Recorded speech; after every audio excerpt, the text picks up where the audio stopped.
ladies and gentlemen of the internet, good morning, good afternoon, and good evening, wherever you are in the world.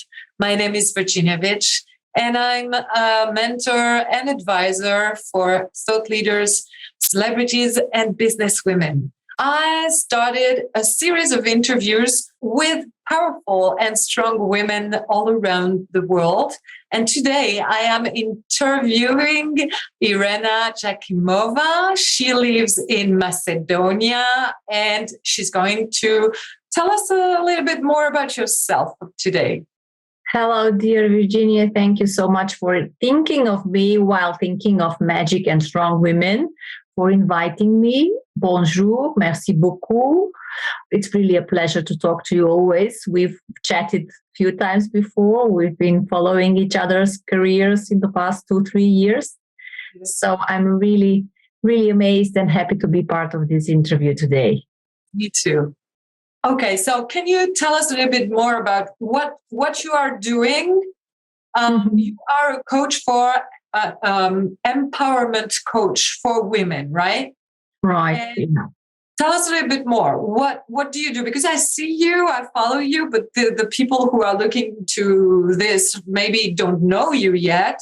So you are working in Macedonia, and it's a small country, and not many people have heard about self-development coaching, but you're working there, and you are a thought leader in your country, because you are influencing and impacting the way women in your country can evolve and can handle their lives. So, right. Thank you so much. Yes, that's true. I want to profile myself, to specialize myself with all the experience and knowledge that I got in the past few years as a women empowerment coach, which means I'm working with different professions of women, whether they are business owners or managers, directors, leaders in any way. They're maybe trainers, maybe professors, artists. And my work, apart from the work that I do with companies and organizations and other leaders, why? You would say why? Well, as you said, on such a small market, one cannot specialize that deep yet. I also work a lot abroad with international companies, with a partner company from the US and the USA. Through these two, I work with other companies and people throughout the world.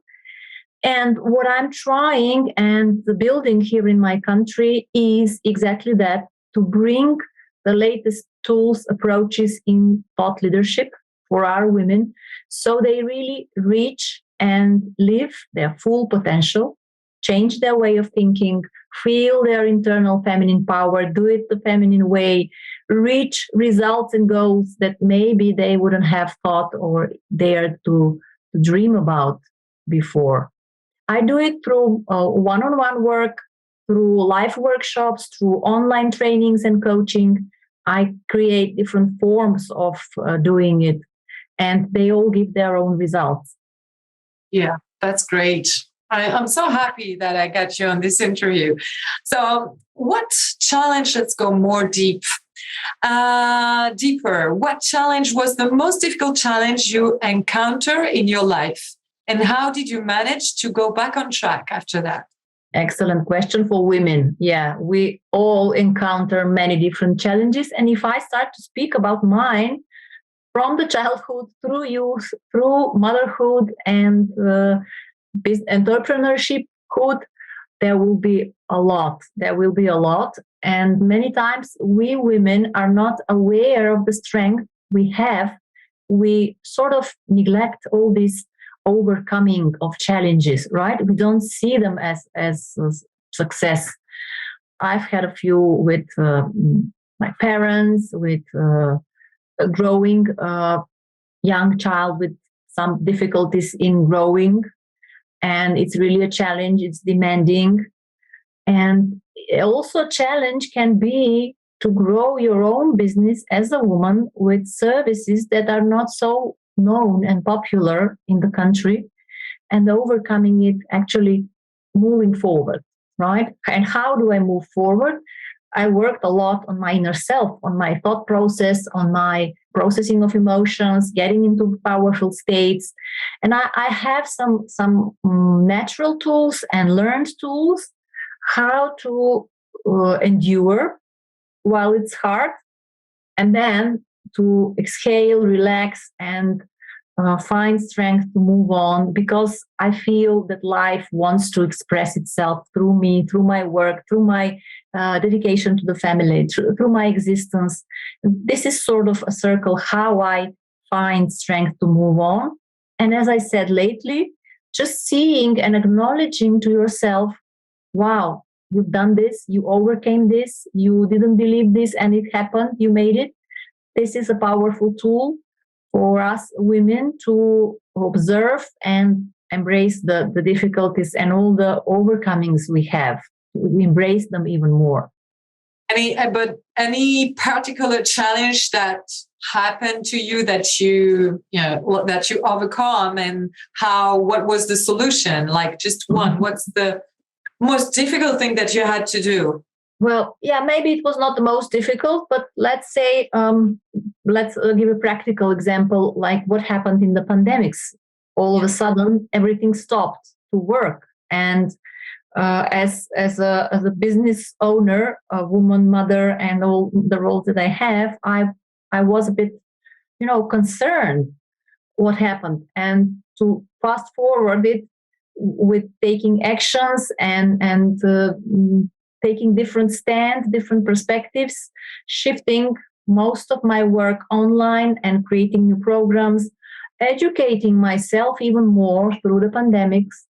I might say I came through it, me and my business, and all the troubles or the challenges in the family with the raising of a younger child. Okay, the older child is independent. She's grown up already. So this would be one challenge where I stood for a moment and took different actions. And I was patient. I endured. And now that looks completely different, and it's much more safer and comfortable and thriving as compared to what it looked like at a certain moment. Yeah, that's a reason. Yeah, went through it. You just you just forget you were afraid of something. So, next question: what would you say today to your younger self? Oh, such a wonderful question, because last year I worked a lot on that topic, created some workshops, explored the topic a lot about finding your own younger versions in yourself, embracing them. And I would say, first of all, thank you. Thank you for being what you were, for being dedicated, brave, and everything that you were, so I can be what I am now. So thank you for everything that you endured, that you developed in yourself. And I would tell her, love yourself even more. Learn what self-love is. It's not asking from yourself so much. So I would say, love yourself even more and learn how it looks like. Thank you. That's beautiful. What would be your advice for a woman who is stuck in her life, has a dream but doesn't go for it? Sometimes women, they have dreams, and the society, their parents, their teachers, they told them, forget it, you cannot make it, you won't make it. And then this speech is in their mind. So they're like, I cannot do it. Yeah. And I've been through that. I've got this feedback and this, I would say, benevolent advices. Luckily, I didn't listen and take them all in. I do a part of this in my program, and I'm a witness of many women stepping out and doing it step by step. So what would I say? I would say it's not as it seems now. It doesn't have to be like that forever. There are many, many, many opportunities that we just don't see with the mind, with the consciousness that we have at the moment. So invest in yourself, learn ways how to expand your mind and see more opportunities, work with a mentor, with a supporter, with a trainer, coach, whatever, someone who knows how to support you, guide you, and get you there. See, ask, talk to other people who have already done that. Usually women ask other women how they did their dreams and how their vision came true. I would say take one step at a time. Usually women are afraid of the big picture and how to get there. So if they go one little step at a time, try it, do a smaller version, explore and investigate what it takes for you to do it, and start doing it. Move on, be persistent, and if needed, change the forms, the actions on the way. Yet have the vision somewhere in front of you, draw it, imagine it, make a vision board out of it, and go to it. It will come true. It will happen. And it doesn't have to be in the form that you imagine now at the moment, right? So that would be not to make it, too extensive. That would be for a start. Good. What in your life are you most proud about? I would say I'm most proud about what I've become, what I've managed to preserve in myself, and to make impact for others, closer family, people from around me.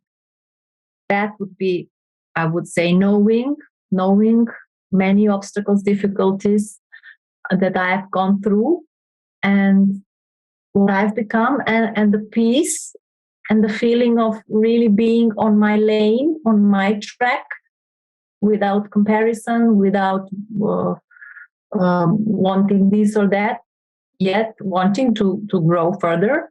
I think that would be what I'm most proud of. What I have become in spite of many difficulties and not favorable conditions and circumstances.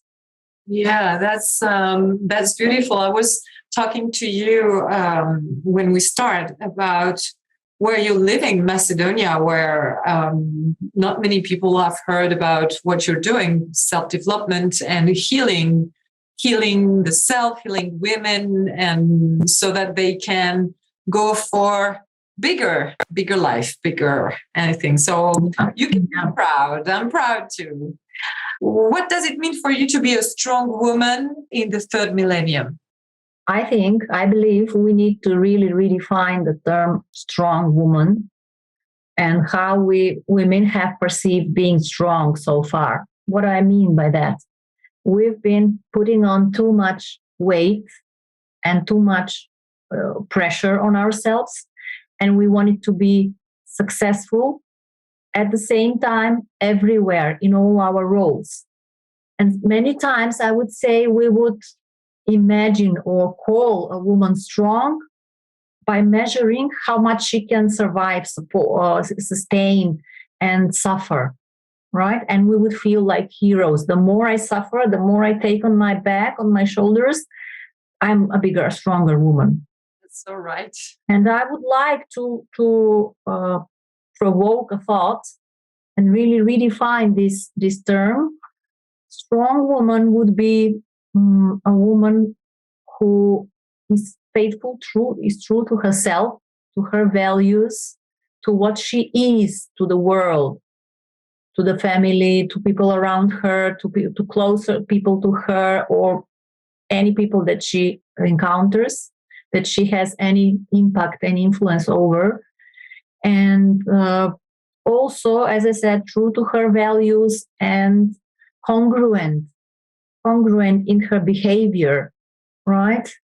And to be more strong, not so strong, but more powerful. To be strong to sustain all the demands and the pressure, but yet to be strong to learn to say no where it really should be no, and to say yes where we should be saying yes. And to feel that by being differently strong, maybe more powerful, which is something, right, more invisible. To use the feminine power, the feminine way, and then maybe we can be better, even better for the others, right? So strong woman would be the one who is going through these transitions that we all encounter globally or wherever we live, and leaving a mark, leaving a footprint, yet being true to her values, knowing what's important to her, why is she here on this earth, and learning new ways that strong doesn't have to mean to push, to suffer, to, to do it the masculine way. We can be strong in a different, softer, feminine way, yet be persistent, be with a bigger vision, with long-term impact, and be good for yourself and for the others. So you're deconstructing the word strong as we know it for strong woman, and you're telling us that it's more subtle to be a strong woman than a strong man, and that we don't have to follow the way the men did it, right? We have to create, because it hasn't really been done yet. Like, there are strong women in the world, but they did it like men, most of them. So you are talking about really being yourself as a woman first, and this way be more powerful that they told you could be. Yeah, or you should be. Right. And I'm not speaking of any competition or comparison with men. We should all grow and develop and live in a world ruled, or how would I say, guided, led both by men and women, or women and men. Just doing it in a little bit of a different way, and yet still defining what does it mean, a strong woman. Learning, be ready to be open and to learn every day what exactly it means in the new millennia. It's not what we saw or heard or learned from our mothers, grandmothers, aunts, ancestors. The planet, the world is different, so we should also be learning different ways of being strong as a woman, being a strong woman. Yeah. I love that. Thank you so much.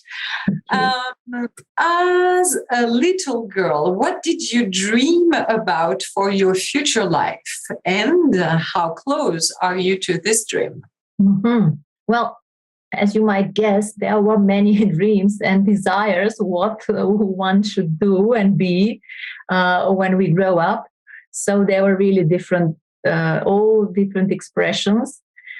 I never dreamt of running my own business. So I cannot say that my dream came true, because I then never knew it was possible, or at least possible for me, for my surrounding.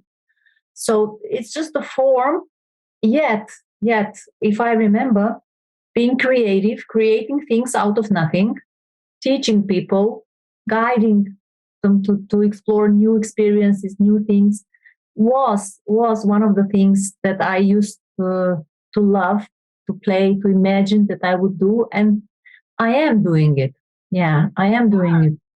Speaking in front of people or working with groups, with one-on-ones. So I'm doing it in a way that I never imagined then, because it didn't exist, right? I never imagined that I will work with people from different countries and continents online, or as we are doing it now, speaking with you. But times change, technology changes, the world changes, and we never know how our dreams will come to fruition, in what form they will come. And we really can leave it. We leave it to the universe to show us the form of our dreams.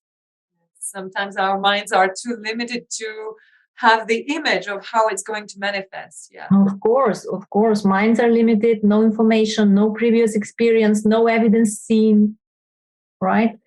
Technology not developed, so how can we know how it will look like? But yet, I am living the dream in a contemporary way and form that exists. You are, definitely. who inspired you the most when you were younger and why? I would say there were maybe some actors, actresses, actually, and some of my teachers.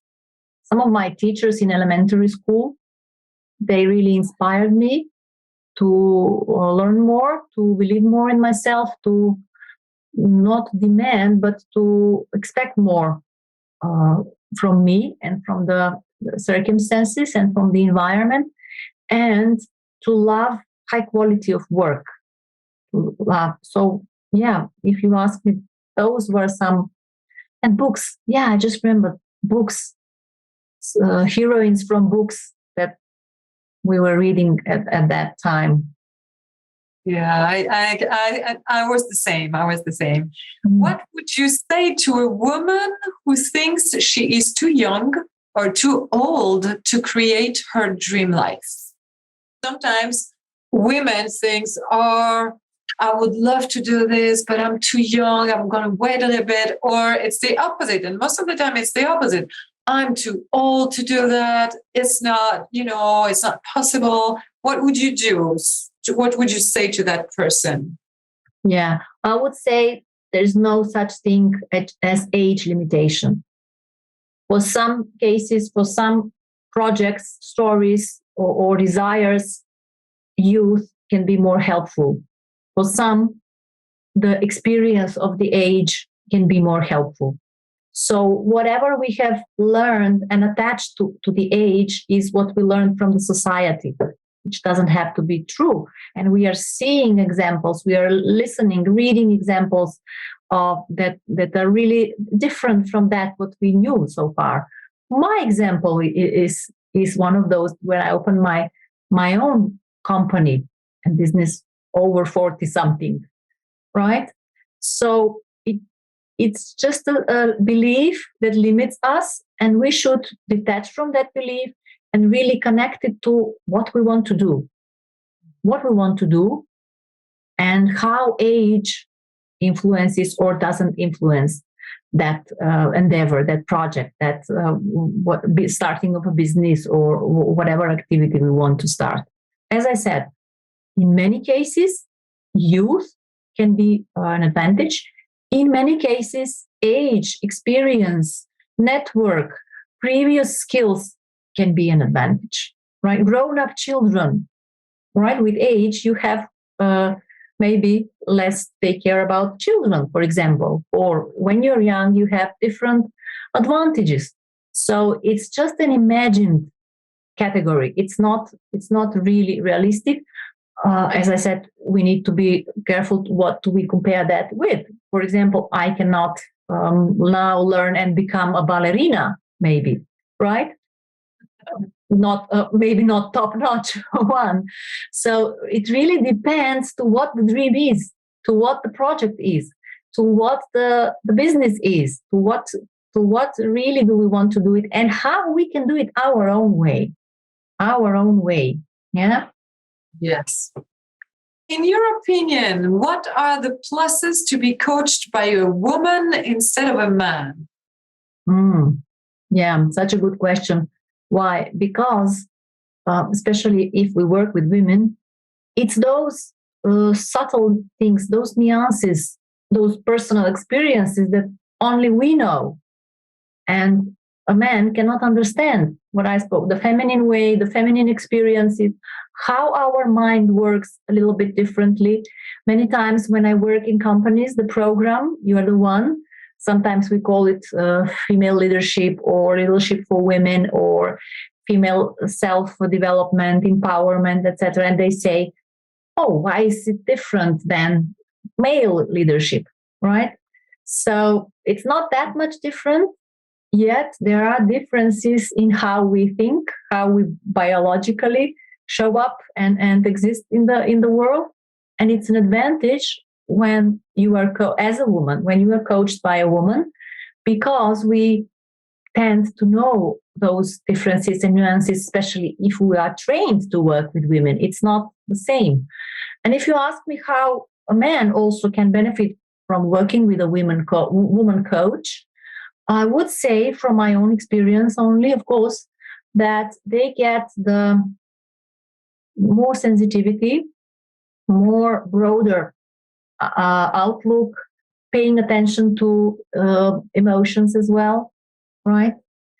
And guiding a little bit in a different, not so pushing and demanding way, but guiding in a more supportive way, growing the person, right? Growing the person, the personality, instead of just focusing on actions and what one should do. These are things that come to my mind from my experience, of course. I've had my experiences of being coached by men, and yet I've had more experience to be coached, trained, and educated by women. And I have also coached and still coach both men and women, and or train them in trainings. So these would be the advantages. Yeah, I see perfectly. What big problem did you encounter in your career that a man won't? Motherhood. It's not, I wouldn't say a problem, but difficulty. Area that we should be aware of. It takes your time, energy, focus, attention, and you have to have it in mind that you just cannot plan your month, your week, your day just like that. Right? It's a little bit more with women. I haven't met some discrimination or something. Maybe it's because of the nature of my work, the quality of my approach, and the dedication. But I would say that would be the only the roles that women have. Women tend to take more roles and more engage in them. They give themselves more in all the roles they have, whether they're a mother or not, a daughter, a sister, a partner, and that would be sort of a difficulty, I would say, something that you need to count on, not to have the same expectations of available time and energy and focus. And then you have to learn, you want to learn how to be more focused in the time that you have, how to multiply your energy, how to not create balance, but synergy in all your roles, I would say. That would be the cure. That's great. Thank you so much. Is there anything that came up to your mind during this interview that you want to add? And what did you think that I asked you? Like I told you, would you be available for an interview with me? What was your... I was so happy, how much we support each other and how many nice conversations we've had in the trainings where we work together. And I really consider this as traveling, because now at the moment I'm somewhere else. I'm global citizen of the world, and I really enjoy your company, your questions. I really praise this idea, this series of interviews that you have, because I believe many women will enjoy it, find some spark, some idea, some guidance, some inspiration in it. Right? When you see and hear, listen to all of us, what we share in these interviews, I believe some of the women will say, wow, I can do it as well. I can do my thing. I don't have to do her thing, right? Or I don't have to do it the same way. But if she this, well, let me try. I can do my thing as well. And that's also our task, our duty in this age of creating new type of strong women. Women who support each other, who share, right, who lift each other with whatever tools they have. And in this case, you're doing it with talking to other women intentionally and in a guided manner. So thank you for that. Yeah. Welcome. I don't know if you know the story, how it came up. I was looking for the 10 best women designers in France and in Europe, and I found men.